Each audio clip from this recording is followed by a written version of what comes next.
Nako, marami hong nakapuna dito sa video na to ni John Vic Remulla na kung saan sinasabi ng marami sa ating mga kababayan, tila bagang nagmukha daw ho siyang baklita dyan sa patalon-talon niya na yan, payakap-yakap niya sa mga basketball player. Pero bago yan, isang like at isang subscribe, masaya na ho tayo dyan at sa mga gusto sumali sa ating community, yung join button nandyan lang ho sa baba.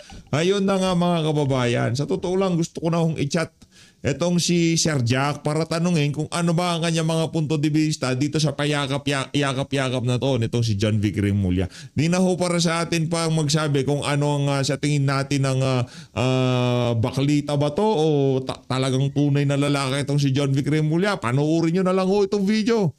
Panoorin ho natin mga kababayan. Yan o. Grabe naman yan o.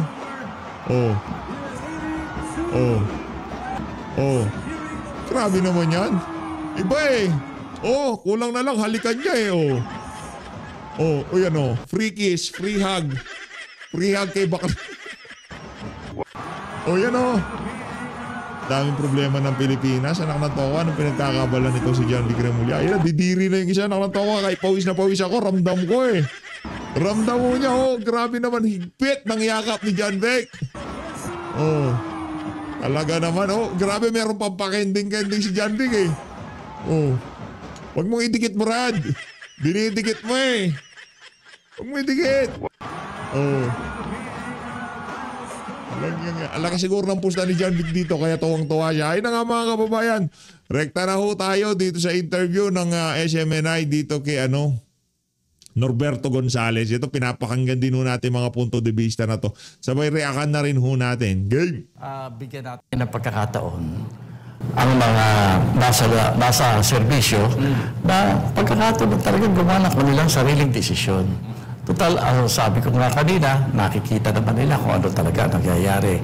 Meron silang pagkakataon, meron silang mga facilities, meron silang mga programa na talagang makikita nila kung ano ang nangyayari. Kaya kung yung mga nagtutulak na kumilos ang ating armed forces, I think kikilos yan pag tama ang panahon at tama ang sitwasyon. Napag-utos ni Pangulong Bongbong Marcos Jr. na taasan yung base pay ng mga military at uniform personnel bilang isang dating Defense Secretary. Ano naman po ang masasabi po ninyo sa timing nitong pagtataas po ng base pay ng mga military at uniform personnel, Sir Norberto, sa gitna nga po nito mga panawagan o mga protesta laban sa korupsyon sa ating bansa? Hindi ko alam eh. Kasi yung tama ka tungkol sa baka mali yung timing. Ang importante natin tignan dyan, saan kukunin yung pera? No? Kasi alam mo, hindi maganda ang takbo ng ating ekonomiya sa kasalukuyan. At ako naniniwala na ang armed forces, yung mga ating mga soldiers, ay sasabaan loob nila kapag nasabi ng ating mga kababayan na kasama sila sa sisira ng ating ekonomiya. No? Hindi maganda yan. Sa ngayon kasi, tingnan natin kung saan kukunin yung pera. Pero sa tingin po ninyo, Sir Norberto, sapat na ho ba itong kompensasyon bilang isang dating secretary din ng defense, yung kompensasyon ng mga sundalo at mga pulis upang matugunan po ang mga pangangailangan? Alam mo, talaga naman laging kulang, no? Ang dapat tanggapin ng ating, hindi lang ang ating mga sundalo at ating mga kapulisan, no? Yung buong bureaucracy natin, kung titingnan natin, kaya medyo kulang pa ang kanilang tinatanggap para masolusyonan yung kanilang mga daily problems sa pagkain. Lalo na ngayon, dami nakakasakit. Kaya importante talaga kung sana ma-increase natin. Pero pagandahin muna natin ang konti ating ekonomiya. Naniniwala ako sa mga public servants natin na medyo kahit na nagtitiis na yan, pwede magtiis pa ng konti para kung makikita natin na ang gobyerno natin talaga nag-aayos ng ating ekonomiya. Opo. Sa tingin po ninyo, yung performance, yung moral ng AFP at pati na yung mga pulis natin ngayon ay naapektuhan din kahit papaano dahil dito sa mga issue po ng korupsyon na nangyayari po sa ating bansa. Lalo na yung mga kasangkot, yung mga matataas pa na opisyal po ng ating bansa. Alam mo, sentimiento na ng bubayan yan eh. Hindi lang yung mga kababayan natin na wala sa gobyerno. Pati, of course, yung mga nasa gobyerno, lalo na. yung ating mga kapulisan, ating mga sundalo, lalo na kasi mas higit nilang nakikita kung ano nangyayari sa bayan eh. Meron silang facilities para makita ang totoo.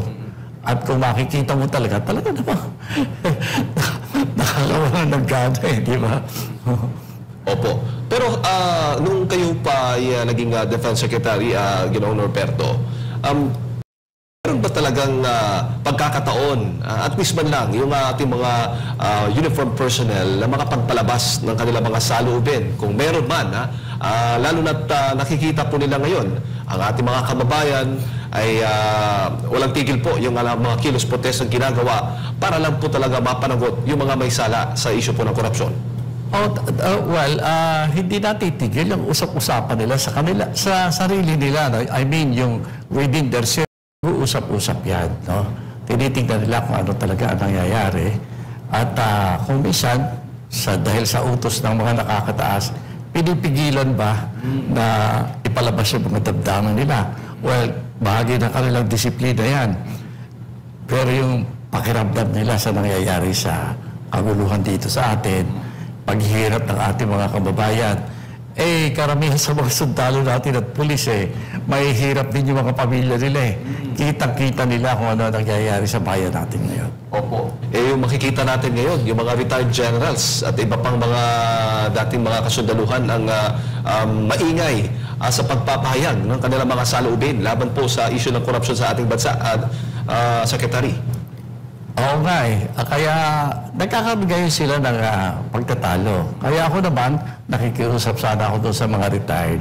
No? Dahil nanggaling din naman sila doon sa loob. Ako din naandyan nung kapanahonan ko. Pero bigyan natin ng pagkakataon ang mga nasa serbisyo na pagkakataon na talagang gumawa ng kanilang sariling desisyon. Total, sabi ko nga kanina, nakikita naman nila kung ano talaga nangyayari. Meron silang pagkakataon, meron silang mga facilities, meron silang mga programa na talagang makikita nila kung ano ang nangyayari. Kaya kung yung mga nagtutulak na kumilos sa ating armed forces, I think kikilos yan pag tama ang panahon at tama ang sitwasyon. Opo. At hindi po ibig sabihin na hindi po sila nagsasalita. Ito mga kasundaluhan o takot sila dahil baka matulad sila nitong dati ding membro ng AFP o kasundaluhan, itong si Orly Gutesa, Secretary. Alam mo yung kaso naman ng ating Marines na yan, napag-initan kasi alam mo, seryoso yung mga sinasabi niya sana kung maayos yung ating pamahalaan. Dapat siya ang pinoprotektahan, di ba? Kasi naniniwala ako sa sinasabi niya dapat yan, tingnan natin mabuti, suriin natin. Baka makatulong sa ginagawa nating investigasyon sa mga pagnanakaw na nangyayari sa bayan natin. Opo. Pero hindi po ibig sabihin ito, Secretary, na kahit nakikita natin ang ginigipit at iniipit po yung mga kritiko ng administrasyon, ibig sabihin na titigil na sa pagsasalita. Malamang pagdating ng tamang panahon, magsisipagsalitan lahat yan Kaya ang mahalaga, tinitingnan nga nating mabuti yan, ang gumagawa ng investigasyon, ang gumagawa ng mga ahensya para mag-imbestiga, galing sa gobyerno. Yung mga nanggagaling sa gobyerno na nagkakaroon ng authority over this institutions na ginagawa ngayon, sila yung itinuturo na utak ng pagdanakaw paano yan? Opo.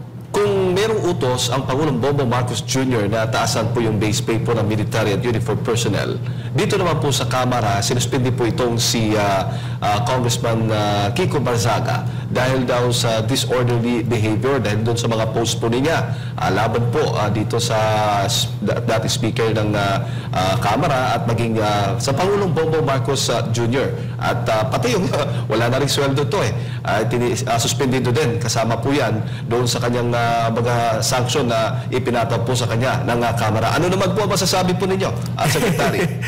Kung ikukumpara mo yung ginagawa ng maraming congressman sa ginagawa ni Congressman Barzaga, no comparison.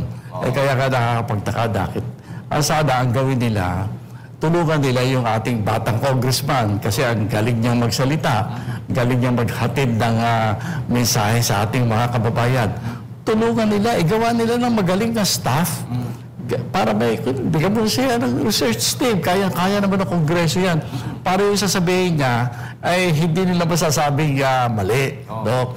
Kasi tama yung ginagawa ng ating batang congressman eh. Ngayon, tulungan natin ng konti kasi alam mo, nangangailangan naman ng ating mga kababayan ng mga impormasyon na tama. Eh kung minsan, sa kabilisan, alam mo, bata pa eh. Kaya mabilis na nag-a-announce ka agad ang kanyang mga pagsusuri. Eh, tulungan quietly, bigyan mo siya ng isang magaling na research staff. Opo. So, ang ibig sabihin nito, Secretary, si Congressman Kiko Barzaga, ang itinuturing po niya isa po sa mga congressman na tumatayo dyan sa Kamara sa ngayon, laban po sa mga issues ng korupsyon na sa ating bansa.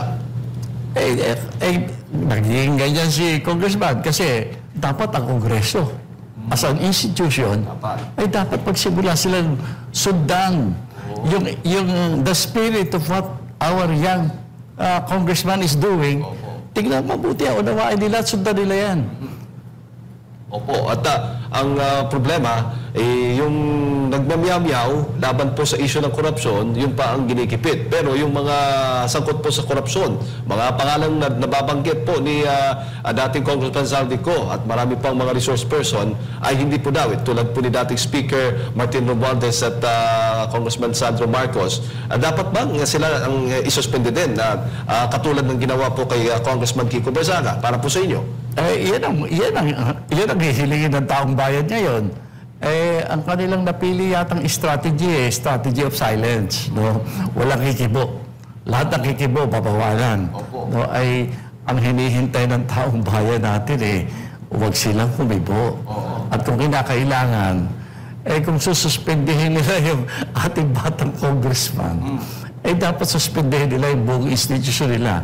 Kasi mas malubha yung ginagawa nila na laban sa interes ng ating mga mamamayan. Opo. Lalo na ngayon, may mga pag-aaral na lumalabas sa Secretary na binansagang pork barrel kings. Itong si dating Speaker Martin Romualdez at Congressman Sandro Marcos. At marami pang mga kongresista ang lumalabas sa mga ulat. May mga dawit po, no? May mga malalaking allocations sa kanilang mga distrito na questionable, di umano. Alam mo, dapat pakinggan nila. Alam mo ba, nagkaroon yata sila ng isang okasyon dyan sa Kongreso, sa House of Representatives, na umimbita sila ng isang religious leader. Ang sabi ng religious leader, tumigil na kayo. Tama na. Kaya ako sana maganda, sa halip na ipagsiksikan na walang kasalanan, katulad ng ating batang Marcos, no? May isa na paubahin sa mamamayan. Sabihin niya, sige, yan ang kalakaran dati. Ngayon, babaguhin na namin. Kalakaran pagkabutihan na lang sa bayan ng ating gagawin. Sana gano'n. Humingi man lang ng paubahin. Hindi. Sabi, hindi, wala akong kasalanan. Ang problema, habang sinasabi nila na wala sila kasalanan, lalong umiinit at tumitindi yung suspicion ng mga mamamayan na talaga sila guilty. Opo. At sa tingin mo, sa gitna nga po nitong mga issues ng korupsyon ay nakatutok pa ang ating Kongreso sa paggawa ng batas. So parang distracted na po sila sa mga nangyayari ngayon.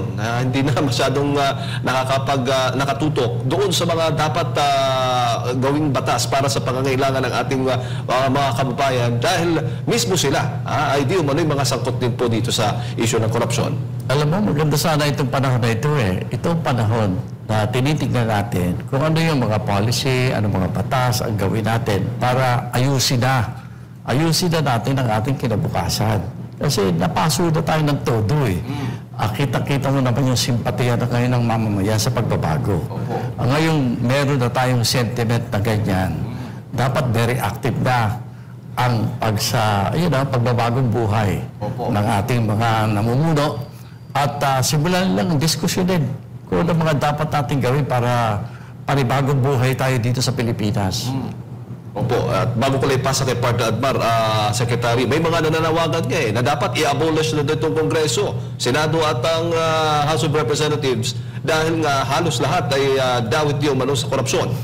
Ay, masyadong popular kayo dyan. No? Kaya nga, dami nagsasabi nga, resign all eh. Di ba? Pero yan ay mga kuro-kuro pa lamang. May mga pamamaraan na pwede natin gawin yan na palitan, for example, natin ang Kongreso. May mga pamamaraan tama at maybe constitutional in character na pagkagawa natin para ayusin talaga natin yung lalo-lalo na, yung level ng pamunuan ng bansa natin. Dapat talaga ayusin eh. Ayun na nga mga kababayan, ngayon naman lumipat ho tayo dito kay Atty. Trixie Cruz Angeles. Game!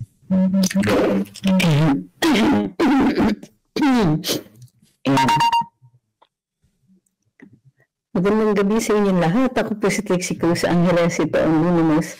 So, teka, may ilalagay ako sa likod na pero siguro later. So, magandang gabi. Ang topic natin ngayong araw na ito is ano ang choices ni PBBM? Where does he go from here? Lumabas ang results ng isang survey. The survey was from kalimutan ko ang pangalan. Ano ba yun?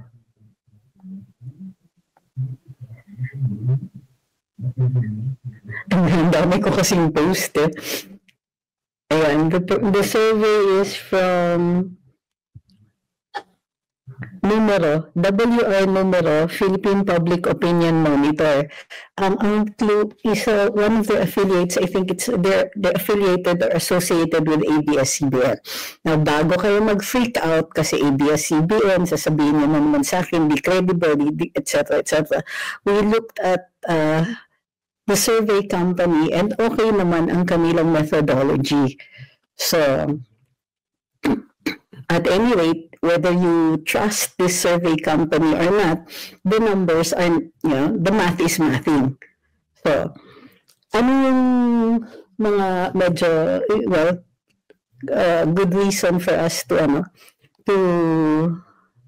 it's interesting for us is, number one, si VP Inday is still ranking at over 40% for performance assessment, and 21% lang si BBM. In fact, his numbers have been going steadily down, whereas si VP Inday, nagre-recover na siya. So in 2023 and up to 2024, her ratings were still clocking in at 70%. So 40% is the effect na yan dun sa tuloy-tuloy na pagbabakbak sa kanya. However, the same survey company also says na ang DDS, those who identify as pro-Duterte, come in at also 40%-ish.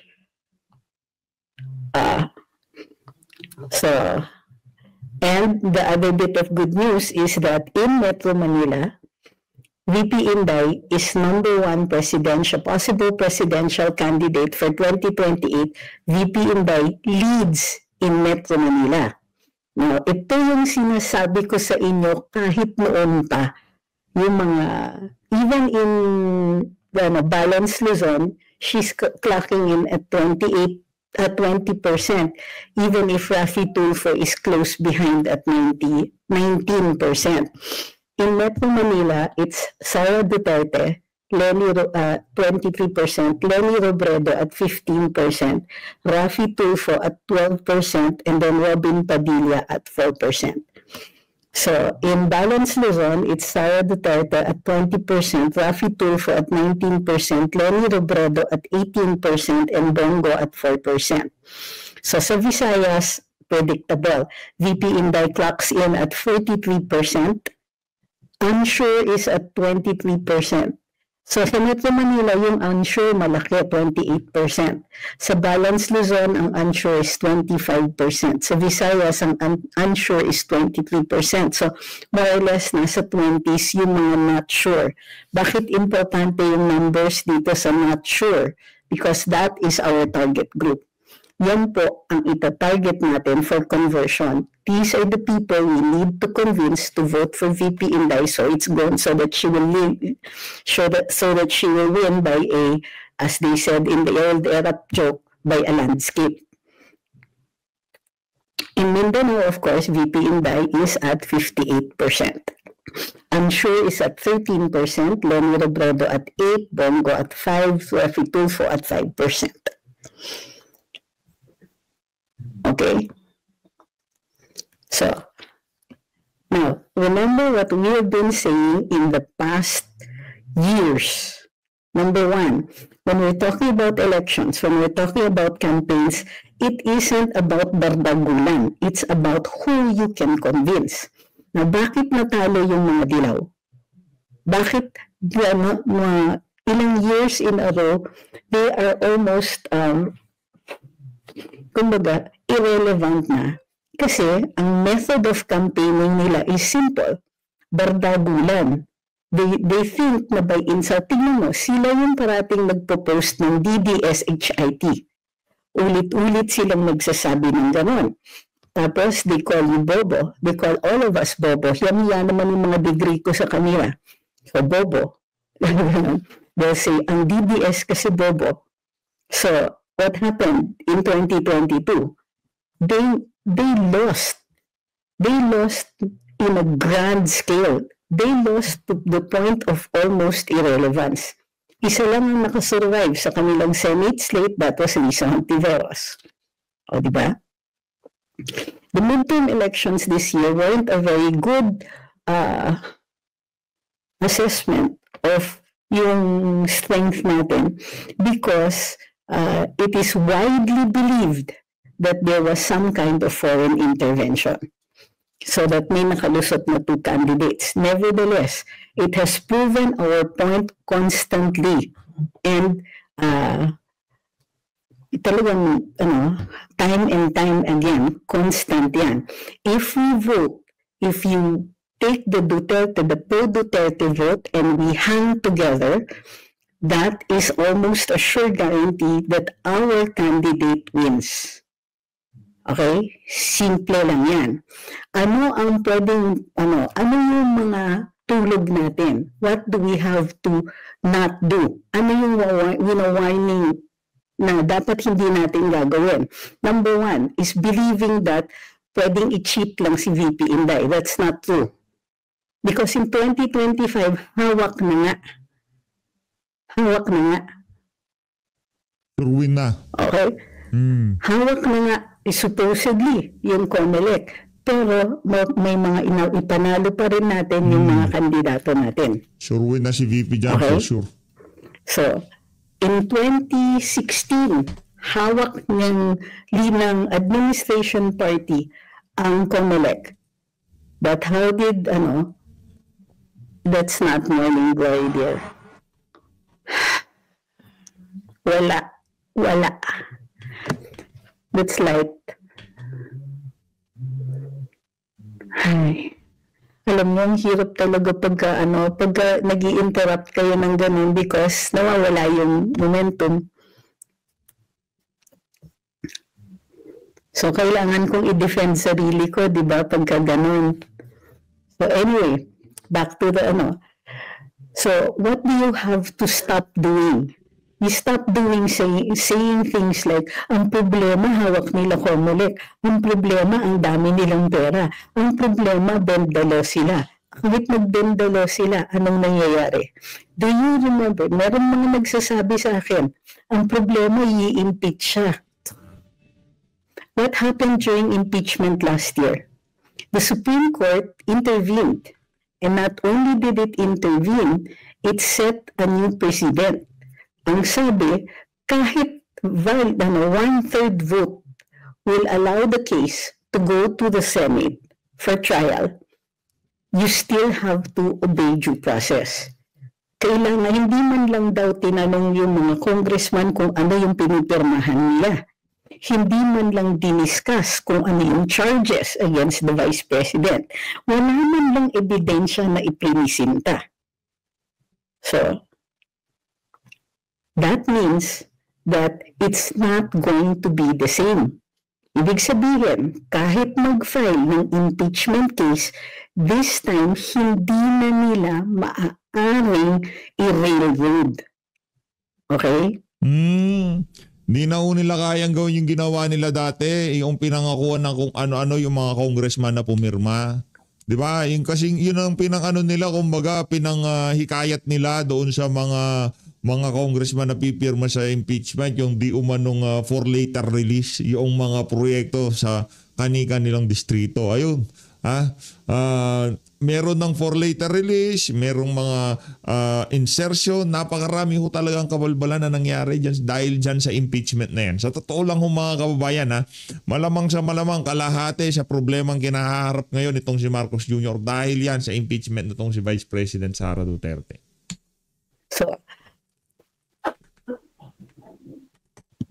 So what have I been saying all this time? Tigilan niyo na yung nega na yan. Tigilan niyo na yung feeling ninyo na talo parati, feeling ninyo total defeat, feeling ninyo everything is against you. Diba? Ano ibig sabihin? What am I trying to say? Ang pinakamalaking kalaban natin, sarili natin. Kasi kahit nananalo si VP Inday, kayo, nega ng nega, hindi kayo lahat. Meron pa rin nega ng nega doon sa comment sections. Ang dami pa rin nagsasabi, paano yan hawak nila lahat? Paano yan matatalo lang kasi dadayain lang nila? Paano yan bendalo sila ng bendalo? Kailan pa? Diba, when was the last time they won a major legal victory? Sabihin niyo sa akin. When was the last time they won a major victory? Wala, di ba? Wala pa. Sasabihin niyo, kasi ang tagal-tagal ng Supreme Court, ganyan-ganyan, hindi sila lumalabas ng decision. Didn't you notice that actually dahil sa tagal ng yung pagbubol ng Supreme Court niyan, ngayon, may reason na sila to ask for memoranda dun sa habeas corpus cases. Alam niyo kung bakit? They could have dismissed the habeas corpus cases as moot and academic. Okay. O, di ba? Moot and academic. Pwede. Kasi wala na. Nakuha na si PRD. Nasa Hague na. He was being held for trial. The Supreme Court could have dismissed it. They did not. Dribble sila. Until ito umabot dito sa punto, now they are asking for memoranda. Itong si Liz Jo, sabi niya, stop blaming Kapix. Not all are against the VP. Liz Jo, bago ka dito, we're not blaming the Kapix, but we are blaming the people who keep saying na DDSHIT.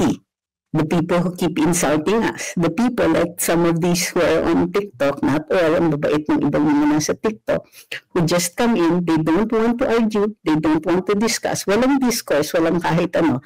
They're just here to insult us. So, of course, not all are against VP. Ang dami nga dito nakafollow eh. So, what is the next step for us? We prepare for 2028. If may mangyari before that, edi bonus. But we prepare for 2028. Yun na nga. Pati o tayo, yun na lang ang talagang, kumbaga, yun na lang yung iniisip natin ngayong mga panahon na to. Kung ano man ang mangyari mula ngayon hanggang sa 2028, kung maging presidente si VP Sara, bonus na lang yon. Pero tayo ho talaga dito mga kababayan, inaasahan natin yung sa 2028. Kasi lahat ho ng pagmamaniobra ginagawa at gagawin ng administrasyon na to para mapanatili sila sa pwesto. How do we do that? Ang dami pa rin natin nakikita mga tao na nagsasabing, hanggang social media na lang ba tayo? May mga gumagano, may mga, wala ba tayong gagawin? Look, we've tried the rallies, we've been doing that, etc. Para dun sa mga frustrated, I understand and I sympathize with your frustration. But we can't not do anything. Hindi option yung tatahimik lang tayo. Ang option natin is to begin the campaign for 2028. Kasi lumampas na tayo sa midterm ni BBM. And it doesn't look like he's going to ever recover from itong debacle ng kanyang mga ratings.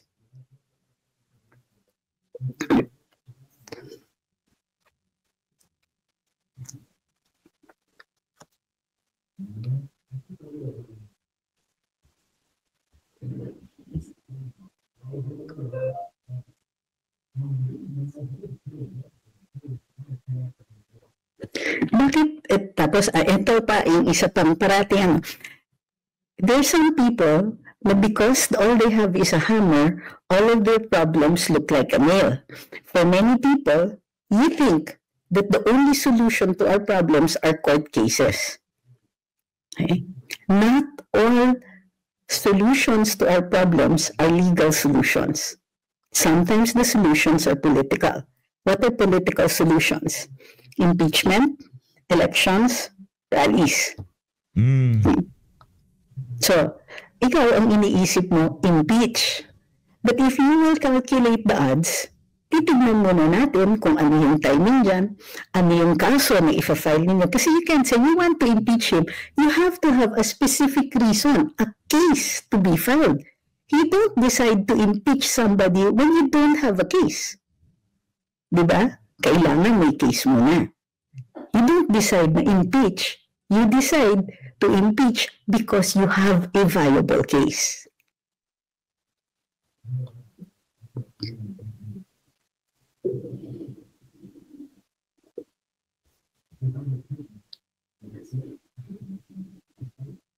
Sabi ni Backstage Jane, it seems that Disney James is trying to fluff its feathers to look big, good analogy. But it's just running on vapor. How much longer can they keep it up? Only time will tell. All right. So that's why. For those people who keep saying, wala ba tayong gagawin? You think that when we make noises, we're not doing anything. Tapos may mga magsasabing, social media lang. Social media nagpanalo kay PRD ng 2022. In fact, it was social media na also nagtulong kay BBM para manalo in 2022. Sorry, 2016 si PRD, 2022 si BBM. Ay, mga nagsasabi, meron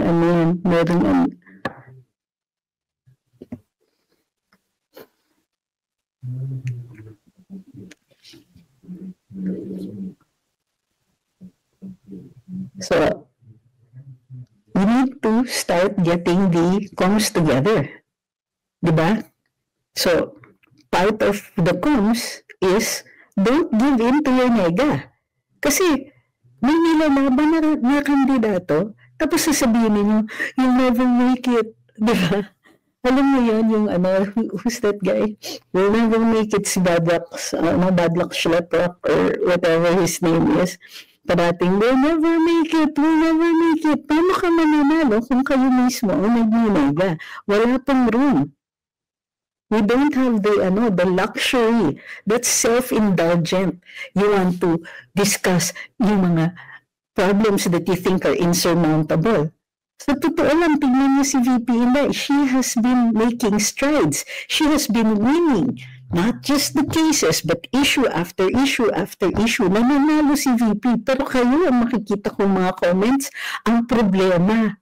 Ganyan. Ang problema, hawak nila COMELEC. Ilang beses na tayong nanalo na hawak nila ang COMELEC. Ang problema, walang pera. Ilang beses nang nanalo na wala tayong pera. So, back up guys, we've been getting good news after good news after good news. Pero ang dami sa inyo na iniisip nyo pa rin na masyadong malakas ang admin, na nasa kanila ang pera, na they can bend the law. When was the last time? So number one, that you think about it, when was the last time they won a major legal victory?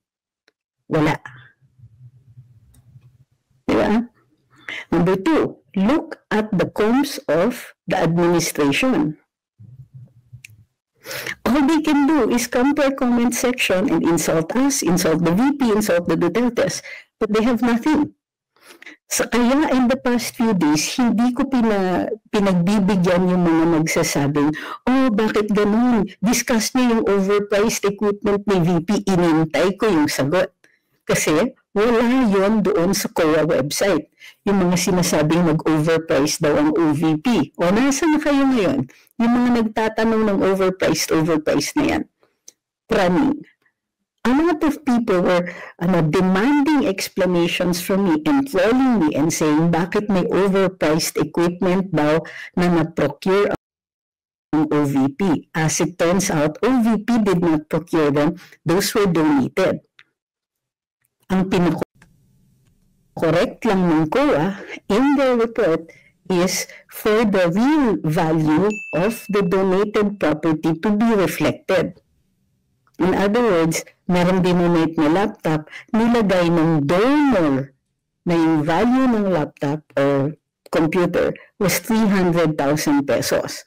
So sabi ng COA, mali yung presyo. It has to reflect the actual value of the equipment.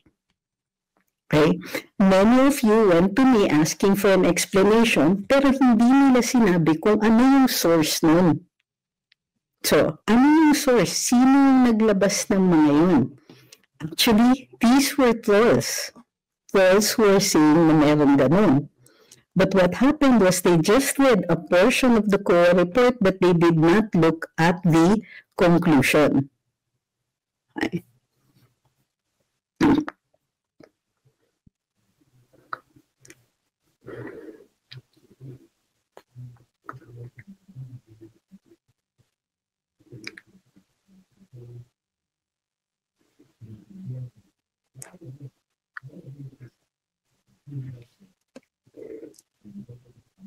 Sabi ni numero 1, ibang-iba ng atmosphere ngayon after December 2 nung last year nung na-impeach si VP, and I'm loving it. Winter is coming to Malacanang.